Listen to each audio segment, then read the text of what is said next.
Mesdames, Mesdemoiselles, Messieurs, bonjour. J'espère tout d'abord que vous avez pu ou que vous pourrez prendre quelques jours de repos pour ces fêtes de Pâques qui commencent officiellement aujourd'hui du moins pour les enfants. Mais malgré l'arrivée du printemps, malgré ces fêtes et ce temps, il faut l'avouer, qui se radoucit, la grande affaire aujourd'hui concerne toujours les problèmes de la circulation. C'est-à-dire les départs, la première confrontation aussi avec ces limitations de vitesse et cette crainte de trouver sur les routes quelques poids lourds contestataires, encombrants et surtout immobiles. Sur ce plan-là, eh bien, les choses semblent s'arranger, bien qu'à Paris, cette nuit et ce matin encore, les accès de l'autoroute du Nord aient été bloqués, comme était bloquée en partie l'autoroute de l'Ouest.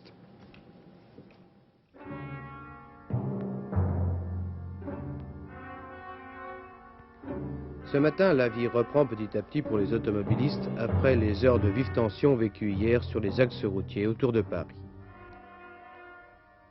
Sur les autoroutes du Nord, du Sud et de l'Ouest, la circulation était devenue impossible hier.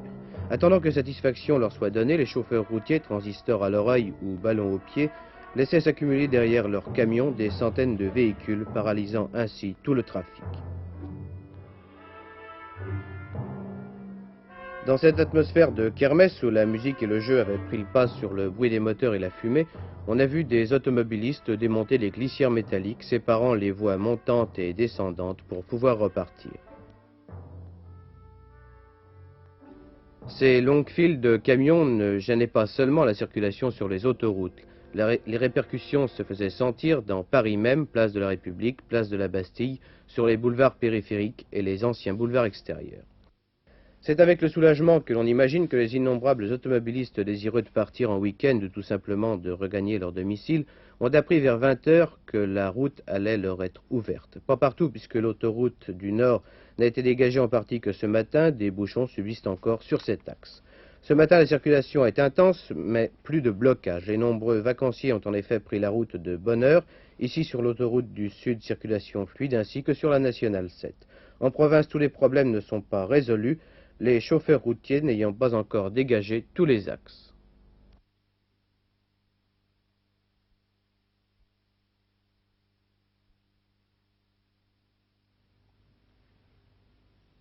Situation très difficile à Agen, où la ville ce matin est isolée par les barrages de poids lourds mis en place hier soir de part et d'autre de l'agglomération. Durant les premières heures de la soirée, la circulation a pu être déviée par la rive gauche de la Garonne, mais le pont de pierre qui permettait de franchir le fleuve a été bloqué à son tour, rendant inaccessible la déviation prévue. Et la situation par la suite allait en empirant. La Nationale 113 ainsi que les autres itinéraires étaient bloqués tant du côté de Bordeaux que du côté de Toulouse par des barrages de camions s'étendant par endroits sur plusieurs kilomètres, d'où impossibilité d'entrer ou de sortir de la ville. Quant à l'intérieur de l'agglomération, la situation n'y est guère plus brillante. Et si on a assisté dans le courant de la matinée à un déplacement des barrages, ils n'ont permis en rien une amélioration quelconque de la circulation. Nous ferons le point dans quelques instants sur ces barrages éventuels, barrages de routiers, donc sur les routes de France. Mais en tout cas, si cette affaire a pris les proportions que l'on connaît, c'est en partie, au dire des grévistes, parce que le gouvernement n'avait rencontré jusqu'alors que les syndicats des patrons routiers. Mais il faut rappeler également que c'est le 6 mars dernier, que le ministère de l'Intérieur faisait connaître aux fédérations et syndicats patronaux les mesures décidées pour Pâques. Ce matin, en tout cas, au ministère des Transports était reçue une délégation de chauffeurs routiers salariés. Sur place, Jean-Paul Sautet.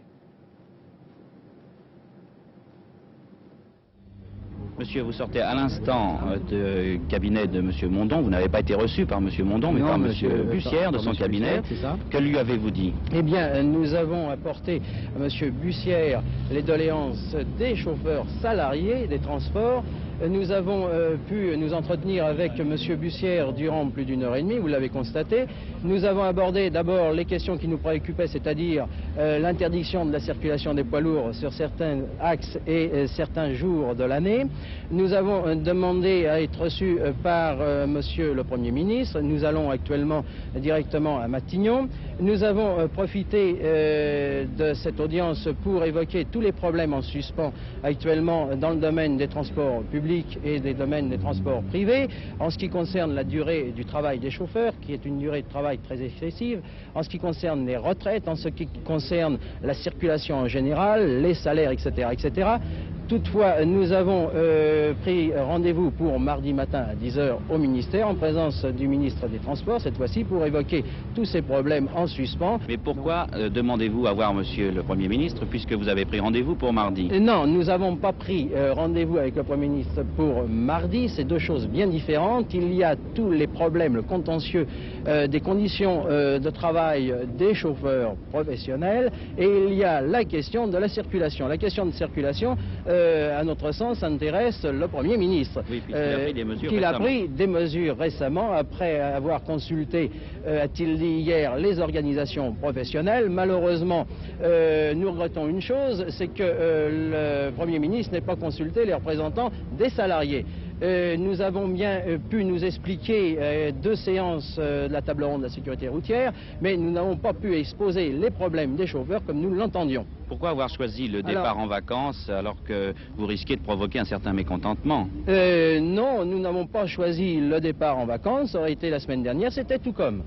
Oui, parce que votre mouvement risque d'être mal vu par le grand public. Eh bien, que vous gênez en quelque sorte, et cela va à l'encontre du but que vous recherchez, je suppose.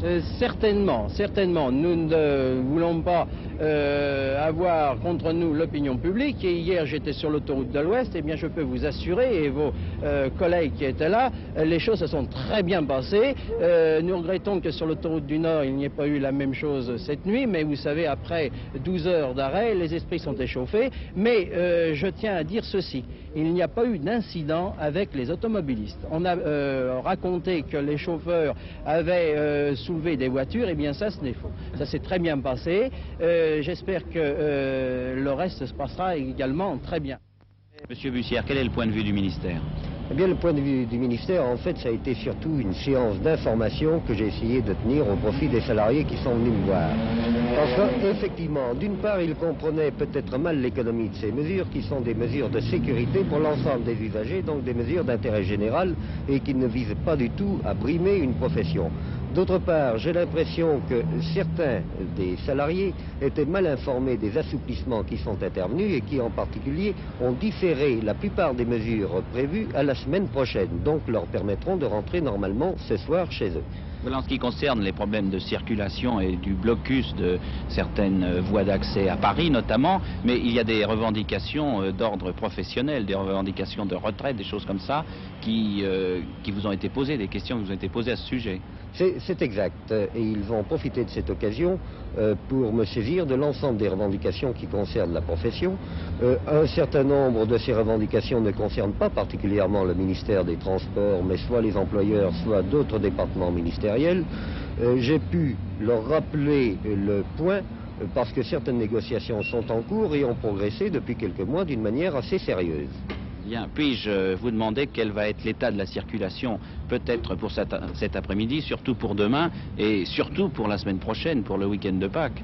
Eh bien, écoutez, en ce qui concerne cet après-midi, j'espère que les salariés ont compris qu'ils n'avaient pratiquement aucune restriction cette semaine, que donc leur mouvement n'a pas lieu d'être. Et pour la semaine prochaine, une rencontre est prévue mardi entre les syndicats de salariés et les employeurs, qui permettra de mettre au point justement les conditions de travail des salariés lorsque les mesures seront appliquées la semaine prochaine.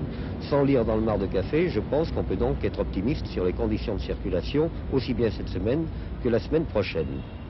Bien, le point maintenant, si vous le voulez, sur le plan circulation proprement dit. En fin de matinée, donc vous le savez, on pouvait quitter enfin librement ce piège infernal qui était devenu la capitale. La circulation, bien sûr, n'est pas très rapide dans le sens Paris-Province, et ce, en raison même des départs en vacances. Mais en tout cas, si vous n'êtes pas encore parti, et peut-être par prudence, nous allons maintenant donc faire le point de la situation en appelant Rosny-sous-Bois, le PC de gendarmerie, où se trouve François Cornet. François Cornet, tout d'abord, je voudrais vous demander quelle est la situation en ce qui concerne d'éventuels bouchons de routiers. En place à cette heure-ci, 250 camions bloquent la circulation. C'est pratiquement le seul point noir pour l'instant, avec un autre barrage d'une centaine de camions à la sortie de Paris, sur la Nationale 2, à Pantin exactement, mais cela n'a pas de répercussion toutefois sur l'entrée ou la sortie de la capitale. capitale. Les autoroutes du Nord et de l'Ouest, quant à eux, sont maintenant totalement dégagées, Jean-Pierre Lannes, et on y circule normalement. Bon, et sur le plan de la circulation, disons, circulation, donc le départ en vacances, où en est-on? Eh bien, la circulation est surtout très dense ce matin sur l'autoroute du Sud, où les Parisiens quittent la capitale à la cadence de 5900 véhiculeurs. Je vais maintenant, si vous le voulez bien, essayer de vous faire un point plus complet sur ces grands départs de Paris avec M. Jacques Baumel, secrétaire d'État auprès du Premier ministre. Monsieur Baumel, vous avez survolé ce matin la région parisienne. Qu'avez-vous constaté exactement? Eh bien, j'ai constaté d'abord le départ de très nombreux Parisiens, puisque c'est le début de la grande opération des vacances de Pâques. Mais en survolant les différentes autoroutes, j'ai constaté que si la circulation était très dense, elle était en tout cas à peu près normale et qu'il n'y avait pas de bouchons importants et les quelques encombrements étaient des encombrements passagers. J'ai constaté également que le dispositif mis en place se révélait très bon pour l'instant, mais il faut attendre, bien entendu, la fin de l'après-midi et la soirée.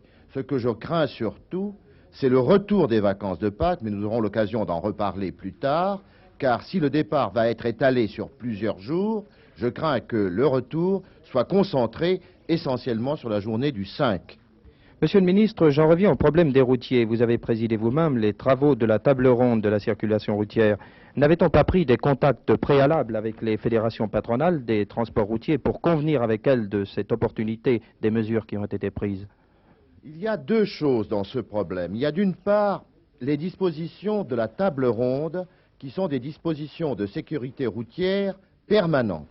Il y a d'autre part le plan spécial pour les vacances, pour les week-ends importants, pour les points chauds de l'année, c'est-à-dire Pâques, Pentecôte. En ce qui concerne la table ronde, pour la mise au point des propositions de sécurité routière, bien entendu, les organisations professionnelles des transporteurs routiers ont été associées à la table ronde et elles ont participé aux travaux. Même les salariés ont pu exposer leur point de vue dans les travaux généraux de la table ronde. Ce qui est actuellement en cause, c'est un peu un problème différent. C'est qu'à l'occasion de ce plan pour les vacances de Pâques, on a pensé utile, comme on l'avait fait d'ailleurs l'année dernière, à différentes dates, pour le 14 juillet, pour le 15 août, pour la rentrée des vacances, de restreindre pendant quelques heures la circulation des poids lourds. Malheureusement, ces mesures qui avaient été approuvées par les organisations professionnelles des transporteurs routiers ont été portées à la connaissance des intéressés très tardivement. Et évidemment, certains des routiers, des chauffeurs, n'ont pas pu prendre leurs dispositions pour retrouver leur famille et pour pouvoir bénéficier eux aussi des vacances de Pâques. C'est, je crois, surtout le manque d'informations et les décisions très tardives qui ont été prises qui expliquent le mécontentement actuel. Je vous remercie, Monsieur le ministre. Je vous rends l'antenne, Jean-Pierre Lannes, à vous, Cognac-J. Bien, eh bien, pour en terminer avec ce problème automobile, je vous rappelle enfin une nouvelle qui n'est pas désagréable. Le projet de stationnement payant dans certaines rues de Paris, la fameuse zone grise, a été repoussé hier par le Conseil de Paris par 43 voix contre 42. C'était bien juste, mais on reparlera sans doute encore longtemps du projet de stationnement payant. Orly, la grève du zèle des techniciens de la tour de contrôle se poursuit. Les avions décollent, certes, mais avec pas mal de retard. Alors si au cours de ces vacances, vous rencontrez, vous qui habitez loin de Paris, vous rencontrez des 75, des Parisiens, soyez particulièrement patients avec eux s'ils vous paraissent encore plus énervés que de coutume, car ils ont vraiment eu, ces Parisiens, beaucoup de mal pour quitter leur belle capitale. Voilà, eh bien le reste de l'actualité en France est assez calme, vous vous en doutez, en cette période de vacances. Pour l'université, en ce qui concerne Nanterre, le conseil de gestion a été convoqué ce matin pour étudier à nouveau ces problèmes que pose l'absence du doyen. À Bruxelles, en ce qui concerne le marché commun, les 6 ministres de l'Agriculture ne se sont pas mis d'accord sur le vin, le lait et la viande. En conséquence, les prix actuels resteront inchangés jusqu'au 31 juillet. Et nous en venons maintenant à l'actualité internationale et tout d'abord aux affaires du Cambodge. À ce sujet, on possède ce matin une nouvelle déclaration de Norodom Sihanouk confiée depuis Pékin au correspondant de l'AFP. En résumé, le prince Norodom Sihanouk a déclaré « Je sais que désormais j'appartiens au passé, notre peuple et notre jeunesse peuvent être sûrs que je les aiderai de toutes mes forces à installer chez nous ce pouvoir nouveau, sans passé et pur, d'où moi-même serai totalement exclu. » Toutefois, a ajouté le prince, étant donné le coup d'État perpétré uniquement par l'extrême droite qui mène la nation vers la guerre, mon devoir est de participer à la lutte sacrée que va mener notre peuple de l'extérieur comme de l'intérieur. Ce devoir, je l'accomplirai jusqu'à la victoire ou jusqu'à la mort. Par ailleurs, je viens d'apprendre que les aéroports du Cambodge viennent d'être rouverts au trafic aérien international. Ils étaient fermés depuis le 18 mars, date de la destitution du prince. Tchécoslovaquie maintenant, c'est fait, mais on s'y attendait depuis longtemps. Alexandre Dubček, l'homme du printemps de Prague, l'ex-premier secrétaire du parti, vient d'être exclu, ou plutôt suspendu, du parti communiste tchécoslovaque. M. Smirkovski, qui fut le compagnon de M. Dubček à cette époque, est quant à lui exclu du parti, ainsi que d'autres personnalités.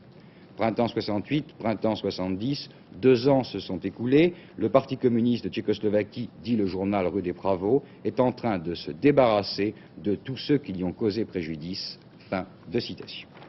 En quelques lignes d'autres nouvelles concernant l'étranger, la conférence des pays francophones en Afrique vient de se terminer à Niamey, au Niger. Et à cette occasion, une agence de coopération vient d'être créée entre la France et tous les pays concernés.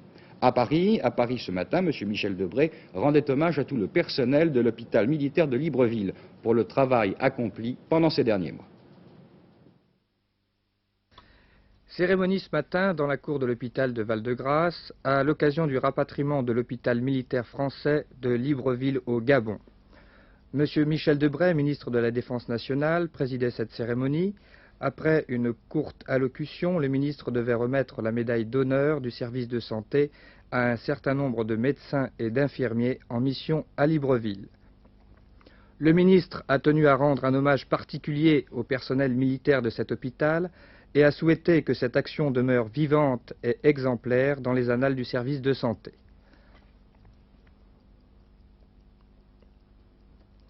Médaille d'argent au médecin-chef Pirchon.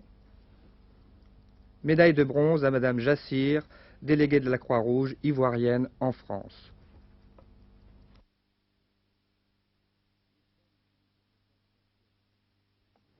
Les sports maintenant, Michel Drucker, je crois qu'il y a essentiellement du rugby, du football et bien entendu du ski. Oui, l'actualité sportive de ce premier week-end de printemps est assez chargée. Il y a, vous l'avez dit, du football, du rugby et du ski. En football, les 8e de finale de la Coupe de France, avec un match à sensation demain qui va opposer Nîmes à Saint-Etienne. Ce match se jouera d'ailleurs à guichet fermé. Ces 8e de finale commencent d'ailleurs ce soir avec Rennes-Lyon et Baume-les-Dames, équipe amateur, contre Paris-Neuilly. Cyclisme aussi, l'élite du cyclisme français se retrouve demain à Rouen pour disputer le national. Vous en verrez d'ailleurs des images en fin de journée sur la 2e chaîne. Sport automobile, depuis 2 heures, en Floride, à Sebring, plus de 35 voitures disputent les célèbres 12 heures de Sebring, épreuve qui compte pour le championnat du monde des constructeurs. Aux essais, je vous rappelle que la Porsche de Seifert et la Ferrari d'Andretti avaient été les plus rapides. Les 2 Matra françaises avaient réalisé les 7e et 8e temps. Quant à Steve McQueen, l'acteur américain qui participe à cette course, vous le savez peut-être, il a amélioré hier son temps des premiers essais. Il a roulé en 2 minutes 42 secondes 75 centièmes pour les 8 km 300 du circuit, ce qui représente la moyenne assez ahurissante pour un néophyte de 190 km/h de moyenne. Vous savez que McQueen était engagé dans la course pour les besoins d'un film, dont le principal épisode sera d'ailleurs tourné lors des 24 heures du Mans. Et puis il s'est pris au jeu, il ne fait pas de la figuration, il a réalisé le 15e meilleur temps. C'est une belle performance, d'autant qu'il a un pied plâtré. Séquelle d'un récent accident de moto, car McQueen adore la moto également. Parmi les autres compétitions du week-end, en ski, le tournoi à destination qui a lieu à Pralou. Vous savez qu'hier, la France a été nettement dominée par les États-Unis et par l'Autriche. On pensait que les Français allaient se racheter ce matin en descente. Eh bien, ils se sont bien comportés, mais ils n'ont pas gagné. En effet, chez les dames, c'est Wiltrud Drexel qui a gagné devant Jacot et Isabelle Mir. Chez les hommes, voici le meilleur Français, le mieux classé, c'est Bernard Orcel. Il va terminer 3e. Sur cette piste très bien tracée d'ailleurs par Honoré Bonnet, le directeur technique de la station et l'ancien entraîneur des équipes françaises de ski. 3218 mètres de longueur, 800 mètres de nivellation avec 26 portes de direction. Orcel réalise 2 minutes 3 secondes 61 centièmes, ce qui le classe 3e derrière l'américain Bob Cochrane qui lui avait réalisé 2 minutes 3 secondes 44 centièmes. C'est une bonne performance pour Bernard Ancel, que vous voyez ici, qui regagne la ligne d'arrivée. Il a 27 ans, il est de l'Alpe d'Huez. Il a été assez malchanceux jusqu'à maintenant au cours de sa carrière. Il avait raté le coche, si j'ose dire, à Champs-Rousse lors des Jeux Olympiques, où il avait raté sa descente, alors que il était considéré avec Jean-Claude Killy comme un des meilleurs descendeurs du monde, avec bien sûr Périlla. Et puis il avait été malade, il a fait une chute grave l'année dernière à Kitzbühel. À Val Gardena, il ne s'est pas bien comporté non plus, mais enfin ici une 3e place, c'est encourageant. Voici le vainqueur. Bernard Russi, vous le connaissez, il avait surpris tout le monde en battant tous les favoris lors de la descente des championnats du monde de Val Gardena. Il avait battu Schranz, Duvillard, Cordine, Messner. Aujourd'hui, il a encore battu tout le monde. 2 minutes, 2 secondes, 6 centièmes, c'est le meilleur temps pour cet athlète suisse. Très sympathique, 22 ans, 1m83, 85 kg. Voilà, cette épreuve de Pralou se poursuit bien sûr demain, nous vous donnerons les résultats complets. Natation, les championnats de France, ils ont commencé hier à Aix-en-Provence. Vous savez qu'en natation comme en athlétisme, il y a 2 saisons maintenant, une saison d'hiver et une saison l'été. Et ces championnats de France d'hiver sont très intéressants car ils permettent aux nageurs français de voir où ils en sont dans leur performance, dans leur forme, au sortir de l'hiver. Les nageurs donc étaient dans le bassin d'Aix-en-Provence hier. Voici un reportage de notre station de Marseille. C'est Jean-Claude Jean qui nous commente ses premières épreuves. Je pense que l'AMPEX, le magnétoscope, n'était pas tout à fait prêt. Je vais vous donner une information concernant ces championnats de France de natation. Oui, nous l'avons, nous ne l'avons pas. Aix-en-Provence avec au programme le 200 mètres nage libre messieurs. La 5e série, la dernière, était la plus relevée avec à la ligne numéro 1 Michel Rousseau, le favori de cette série. Ligne numéro 2 Andraka du Cercle des nageurs de Marseille, Vigne de Paris, Vigorito de Marseille, Le Taste de Verdun, Amardeille de Marseille, Didion de Verdun et ligne numéro 8 Reinhardt de Strasbourg. Plus rapide, Michel Rousseau virait en tête aux 50 mètres, la première longueur de bassin ayant été couverte en 56 secondes 1 dixième, c'est-à-dire dans un temps meilleur que lors de son record de France, 57 secondes et 8 dixièmes. À cette allure trop rapide, le pensionnaire de la SPTT de Paris ne pouvait pas soutenir le train. Rousseau allait en effet littéralement s'effondrer aux 150 mètres, la grippe mal guérie dont souffrait le nageur ces jours derniers étant certainement la cause principale de sa défaite. Son partenaire, Gérard Letaste, en très grande condition physique et avec une parfaite régularité, triomphait les 200 mètres en 2 minutes 9 dixièmes, Rousseau 2 minutes 2 secondes 1 dixième. L'autre épreuve, attendue elle aussi, la 2e série du 200 mètres nage libre dames, voyait à la ligne numéro 5 Claude Mandonneau, qui avait à sa droite Sylvie Moreau, à sa gauche Claudine Petit. Dans cette course, il n'y eut aucune discussion, Claude Mandonneau avait déjà fait la différence dès la première longueur de bassin. La fin de course fut pratiquement sans histoire, les 200 mètres étant effectués en 2 minutes 18 secondes pour Mandonneau, 2e la Vichysoise Petit, 3e Astruse de Strasbourg, 2 minutes 25 secondes 1 dixième. Au 100 mètres brasse messieurs, Philippe Menu conserve son titre, alors que chez les dames, la victoire était pour la Bordelaise Ouin. Au 200 mètres 4 nages individuels, Jean-Claude Jean, c'est une nouvelle qui vient de nous parvenir, c'est Sylvie Canet du Racing Club de France qui a gagné en 2,39,5 dixièmes. Boxe, Marcel Cerdan boxe ce soir et non pas hier soir comme nous l'avons annoncé par erreur. Il boxe bien à Lyon, il rencontre Johnny Cook, un boxeur assez connu qui était champion de l'Empire britannique et surtout qui a réalisé l'année dernière au Palais des Sports à Paris match nul avec Roger Ménétré. C'est qui tout de même référence, mais enfin Cook a 35 ans, alors je peux déjà vous dire que Cerdan gagnera ce combat. C'est son dernier d'ailleurs avant de s'envoler pour les États-Unis. Basket, la Coupe de France a commencé hier, nous en sommes au 8e de finale. Une équipe s'est déjà qualifiée, Vichy, qui a éliminé le stade Auto-Lyonnais. Voilà Jean-Pierre Lannes pour l'actualité sportive. Eh bien, pendant que vous parliez, je viens de recevoir un coup de téléphone de Philippe Alfonsi qui se trouve à l'hôtel Matignon, donc si vous voulez, qui a suivi donc les camionneurs, disons, grévistes. Eh bien, disons que toutes les mesures, il paraîtrait que toutes les mesures donc prises à l'égard des poids lourds en ce qui concerne la circulation pour ce week-end, toutes ces mesures seraient levées. Voilà donc ce que l'on m'apprend officieusement par un coup de téléphone depuis l'hôtel Matignon, mais nous attendons très bientôt, je pense, un communiqué. Et maintenant, vie moderne, Jacqueline Alexandre. Eh bien, on parle de plus en plus d'un service féminin. On en parle même très sérieusement puisqu'on dit que les jeunes filles de 16 à 20 ans pourraient avoir à accomplir un service national. En attendant, l'idée est lancée d'un service social obligatoire et la décision pourrait intervenir en avril prochain. Christiane Delacroix a mené une enquête à ce sujet. Sera-t-elle un jour, comme toutes les jeunes filles de sa génération, soumise à un service social obligatoire qui n'aurait rien à voir, bien entendu, avec un service militaire, comme il en existe en Israël ou au Pakistan. Non. Le service social pour les jeunes filles est actuellement l'objet d'une proposition de loi qui sera discutée prochainement à l'Assemblée nationale. Sur un tel projet, les avis sont partagés, mais qu'en pensent les intéressés? Seriez-vous prête à faire un service social féminin? Très intéressant au point de vue psychologique et autres. Oui, mais alors il faudrait qu'on puisse décider nous-mêmes de la date, enfin qu'on n'ait pas un temps précis, en 2 mois à faire, mais qu'on puisse dire voilà, j'ai 4 jours de disponible, je peux m'en... C'est votre avis? C'est mon avis aussi, oui. Oui, mais je pense qu'il faudrait aussi mettre une part pour l'instruction civique dedans, parce qu'on en fait plus ou moins dans les petites classes, mais si j'avais bien approfondi, et je pense que la femme a aussi bien le droit de s'intéresser à la vie de son pays que l'homme. Vous allez être appelé un jour sous les drapeaux pour une durée de 14 mois. Bon. Estimez-vous qu'il est logique que les filles d'aujourd'hui doivent accomplir un service civil, un service national, oui, comme vous? Mais écoutez, je trouve qu'il n'y a aucune raison que les femmes coupent à ce devoir de la patrie.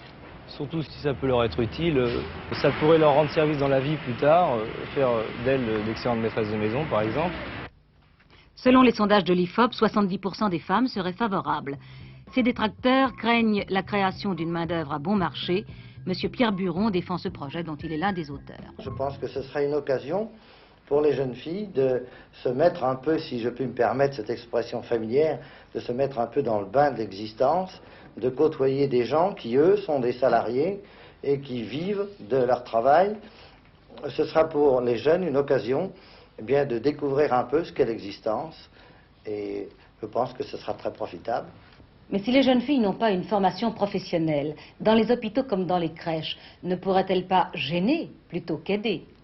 Je pense, voyez-vous, que sur le plan scolaire, il existe des heures d'instruction civique où la plupart du temps on ne fait pas grand-chose.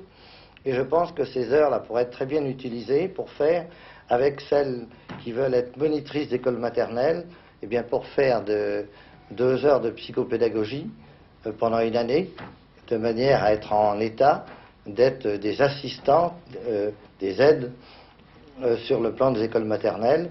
D'autres feraient, pendant cette même période, par exemple des cours de secourisme pour être en état d'aider effectivement dans les hôpitaux, et je pense que la chose est facile à organiser si chacun veut y mettre un peu de bonne volonté. Il est vrai que les crèches manquent de personnel, que l'on a besoin d'aide. Mais de quelle sorte d'aide? Qui emploie-t-on normalement dans les crèches? Quelles sont les connaissances acquises par une auxiliaire de puériculture? Une auxiliaire de puériculture peut avoir différents degrés de scolarisation, disons, oui. C'est-à-dire qu'elle peut avoir son certificat d'études, elle peut avoir son brevet, ou même elle peut avoir été jusqu'à la classe de seconde et ensuite suivre 1 an de cours dans une école qui forme les auxiliaires de puériculture. Un service social féminin vous serait-il utile? Il serait utile à la crèche dans le sens d'aide, mais pas pour remplacer le personnel. C'est vrai aussi que les personnes âgées ont besoin de se sentir mieux exister dans la société, que l'on commence à créer pour elles des centres de loisirs qui manquent d'animateurs et d'animatrices. Là aussi, un service social féminin apporterait-il l'aide nécessaire? Qu'elle pourrait effectivement être utile. Dans les centres de jour, je mets quand même une restriction, dans ce sens qu'il faudrait qu'elle soit très entourée et qu'ils aient avant une formation. Suzanne Massu, êtes-vous d'accord pour que les jeunes filles d'aujourd'hui consacrent 1 an de leur vie à la collectivité? 1 an, non, je trouve que c'est beaucoup. Mais il faut qu'elles acceptent d'être brassées d'abord avec toutes les autres femmes de tous les autres milieux. Et puis, je pense aussi que la guerre, si malheureusement elle revenait, ne serait pas une guerre comme celle que nous avons connue. Ça serait une guerre de civils. Et cette guerre de défense reviendrait énormément aux femmes. Ce serait elles qui auraient un rôle à jouer. Eh bien, si elles n'y sont pas préparées, en masse, elles feront défaut. Du moment qu'elles veulent une promotion sociale, et Dieu sait que je suis bien d'accord qu'il la faut et que je me bats pour elle depuis très longtemps, il faut qu'elle l'accepte dans toute son ampleur. Égalité de droits, égalité de devoirs. Evelyne Sullereau, vous avez fait paraître dernièrement une histoire et sociologie du travail féminin. Vous n'êtes pas favorable à ce projet? Dans les circonstances actuelles, non. Je ne suis pas du tout contre le fait que les femmes comme les hommes, les jeunes filles comme les femmes, rendent des services à la nation, par exemple en temps de guerre, etc. Si c'était pour leur donner une formation, ce que j'appelle vraiment une formation conforme à l'économie moderne.